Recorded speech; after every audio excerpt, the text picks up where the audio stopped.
Surprising y'all on a Saturday. Well, now that we have the C32, let's do our under eyes together. I thought we could walk through our under eyes. I'm going to show you how I correct all that. This. Now, this one was a limited launch because we just weren't sure. We don't know. I don't know, but y'all are absolutely loving it. And you know what? Y'all are absolutely wild. We really don't expect it, but it is almost sold out. Now you'll see everything else I have on. I did film it. Also feeling a lot better, but that does kind of happen every once in a while. But let's go ahead. We're going to do a little bit of correcting. So I'm going to take I love my Cali Ray one. And the reason I love this one, it's super, super, super, super thin, but it's really nice and pigmented. And I'm just going to do a little bit. And the reason I'm using this one is I don't have on a full coverage foundation. So if I had on a more full coverage foundation, I would reach for probably the Tom Ford. But this is the one that I recommend for a more no makeup when you don't have on your more full glam coverage, this one. Also want to mention, the amount that I have on isn't necessarily the amount that you need. Some of us need even less. Some of us need more. So I don't want you to feel that if you have, say you have darker under eyes and you see how much I put on and you put that much on and it's not working for you, this is just the level for me. Don't be afraid to build though. Now, no matter where your under eye is, start with this much because it's a very, very little tiny dot. There's not a lot there. But it's better to build than it is to just go in and layer that on. Because sometimes, even though we have very dark under eyes, we might not need as much as we think. So I cut my own self off there. I accidentally tapped it. I was saying building is best, always. With anything in makeup, you have enough dry time with most makeup, right? Right now, that is nowhere near dry. It's still going to be just fine blending out. But I know it's very repetitive, but it's something that I wish I would have learned a lot sooner. I used to think, okay, whole lot of this, we're going to go. No, because then it doesn't wear the way that it can wear. It doesn't blend the way that it could blend. So building is always going to be better.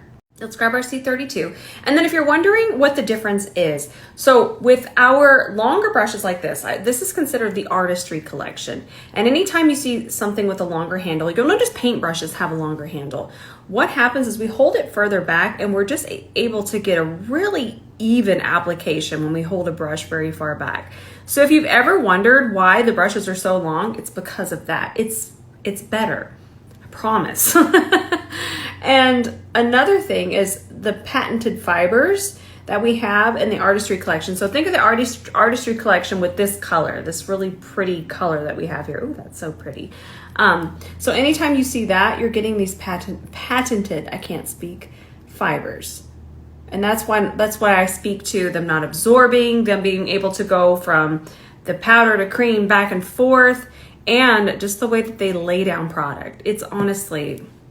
It's truly on another level.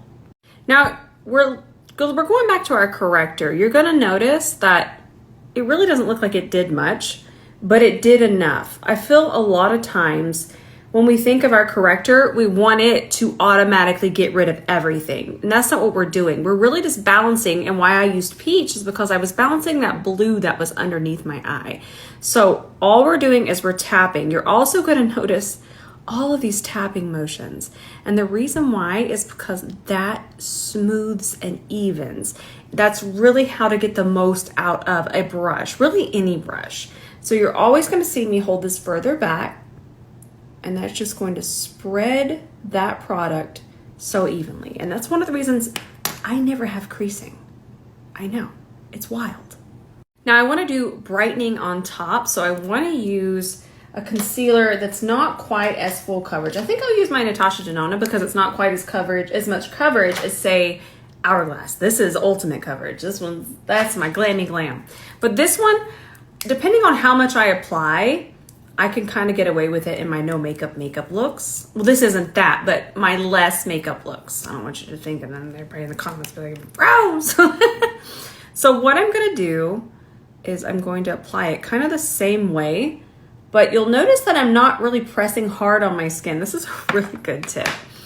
Now I can grab another brush, and I always recommend smoothing, but I have been doing it a long time now. So I even know how I'm using this wand to my advantage. I'm kind of smoothing it. That way I don't have any ridges. I want this as smooth as possible, but I also don't want to smooth it like that and apply a whole lot. That's a big tip. Now, if you're still not sure, because I really am mindful of how I'm applying this, okay? I don't press, because there's a difference. Say that we press kind of hard. Do you see how much that deposited, and even how it's all ridgy and uneven? That can be a little complicated. It can, and that's okay, because I didn't understand it for a long time. It's even in the wrist, it's a whole thing. That being said, just take a flat brush. We love our C30 here. And I have it smooth. I don't have to do this, but I'm kind of just letting you know to smooth it out first with a flat brush. It really makes a difference. I know you're maybe thinking, oh no, we're overcomplicating this. But if you're still having your concealer creasing and it's not just wearing perfectly, this could be another reason. Smooth concealer, smoothed out, evened out concealer is long wearing, crease-free concealer. And if it does feel like I am overcomplicating things, I promise you I am not, because I've given all of the tips and people still struggle, and I feel that that might be something we have never thought of, even the way that we're pressing down and applying it with the wand. So try it. Try that. I thought I'd show you the blending with back camera. I'm just kind of continuing to sharpen with the C30, make sure it's nice and smooth. Tap, tap, tap, tap, tap, tap, tap. Always tapping. Now, I thought this would be fun to watch the C32 blend with back camera. Look at this. Talk about melty, melty. And I want to do it in real time because I want you to see how many times I go back and forth. Because you really got to work it in. Who commissioned that? I guess I'm to blame. Okay, then I do look up, really get in those fine lines. Me and that little thing are fighting. There we go. Look at that blend. Look at how even that is. Always tapping. And what you're seeing me do here is just kind of blur it into the foundation, blur those edges. Look at that under eye. And now we've done such thin, even layers that we can take this pink highlighter. This one's from Live Tinted. I love this. And I'm just gonna go right on top. And we're gonna highlight a little bit. Ooh! Same technique, just tap this in. And we do the pink on top because I find that the pink underneath kind of gets muddled. So we put it on top so it really does the highlighting. So smooth. And then I'm gonna take some up here just to kind of melt that top part of my eyeshadow.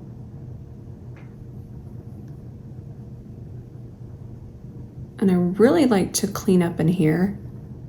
And then you can see that that brush just fits perfectly in there. I feel that when you kind of tidy up in there, it makes the biggest difference. And I will say what's really good about a stick is that it really does apply very flat, like I was talking about just a second ago.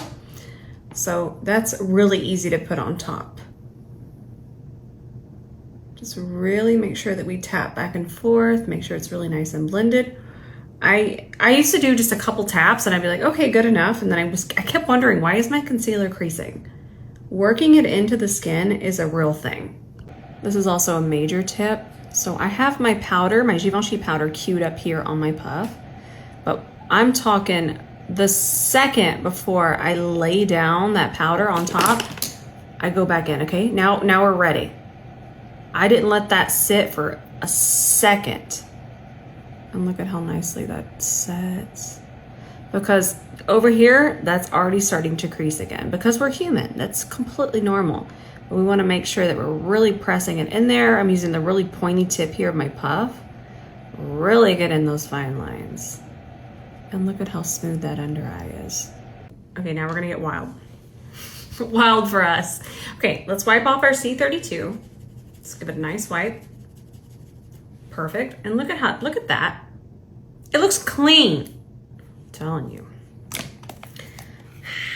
I'm so excited. I love this Kiko Milano palette, but I love grabbing a little bit of this shade. And then if you ever want to do extra under eye brightening, ooh, this is the brush. And the reason why is because of the density and the way that it kind of just packs that pigment on the way we pack our eyeshadow on. I know we talk about that a lot. Picking up a little bit more. And we can kind of avoid our fine lines. We can just go kind of around them, but look how smooth. That looks airbrushed. Now I'm just gonna finish my lash line while I'm hanging out with y'all. I want you to go grab this if you have a skin tone similar to me, because I just throw this on and it's just the perfect little shaping shade, and it's a stick. It's from Laura Geller. The shade's Khaki, and I love it. I just leave it like that. I technically don't even have to blend it. I'll grab my concealer brush here and just use that angle just to ever so lightly blur those edges. But it is so easy to throw on. I was wearing it nonstop while I was traveling. And then on my lid, I have this Jelly Mutt shadow from ColourPop. And it looks more silver, but once you blend it out, it just looks like diamonds on your eyes. So go get that immediately. I was gonna film a video on it. It's so pretty, so I want my story fam to get it first if you want it. Never feel hyped, but y'all are really seeming to like it, and I do too. And then last but not least, y'all wanted to know what that lip color was yesterday, and I still had it laid out, so I remembered. 508 Kiko Milano. This is the shade Brick, which it is not the shade Brick. It's not the color Brick, but that's the name, I promise. I went and triple checked. So I did that. And I did quite a bit of it. And by quite a bit of it, I kind of shaded with it. That's what I'm saying. Ooh, it's so pretty. And then I had this lip balm from K-Skin on top. It's honestly, it's become my new favorite. Now smells just like sunscreen, and it's super long lasting, but listen, it does feel like a gloss. Now I'm not gonna call it sticky. I don't wanna say that. But it does not feel like the little lip oils. But let me tell you, this lasts on my lips 6 hours. 6 hours it stays this glossy. This has become one of my new faves. My friend Sarah gave this to me, and then I went and bought the other 2 shades. I cannot hype this stuff up enough. And there you have it. Now, thank you from the bottom of my heart. Thank you from Ben. Thank you from Doug, from Jean. Thank you from all of us for making this one a success too. I could sit here and gush for hours, but I'm just gonna say thank you. And you all mean the absolute world to me, and it warms my heart to know that these brushes are in your makeup stash, and they make your makeup more fun, and they make it easier, and that's all I ever wanted with these brushes. I love you all so much. I love you with all of my heart, and I will see you for Feral Monday.